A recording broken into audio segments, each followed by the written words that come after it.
ବର୍ତ୍ତମାନ ସମୟର ବଡ଼ ଖବର। ତହସିଲଦାରଙ୍କ ଉପରେ ଟ୍ରାକ୍ଟର ଚଢ଼ାଇବା ହତ୍ୟା ଉଦ୍ୟମ। ଗୁରୁତର ଅବସ୍ଥାରେ ମେଡିକାଲରେ ଭର୍ତ୍ତି ହେଲେ ତହସିଲଦାର। ଯାଜପୁର ଜିଲ୍ଲା କୋରେଇ ଥାନା ମିନାମୀ ବଜାର ଛକ ନିକଟରେ ଘଟିଛି ଏକ ଅଭାବନୀୟ ଘଟଣା।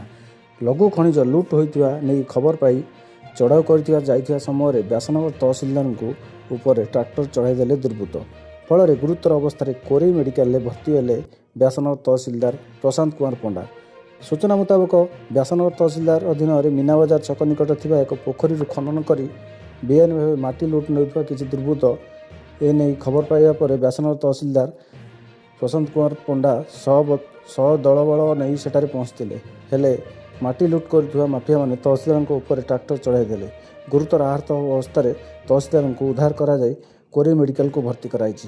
ଏନେଇ ଖବର ପାଇ ପୋଲିସ ଘଟଣାସ୍ଥଳରେ ପହଞ୍ଚି ଘଟଣାର ତଦନ୍ତ ଆରମ୍ଭ କରିଛି। ବ୍ୟୁରୋ ରିପୋର୍ଟ, ଦ ଏସ୍ ଲାଇଭ୍।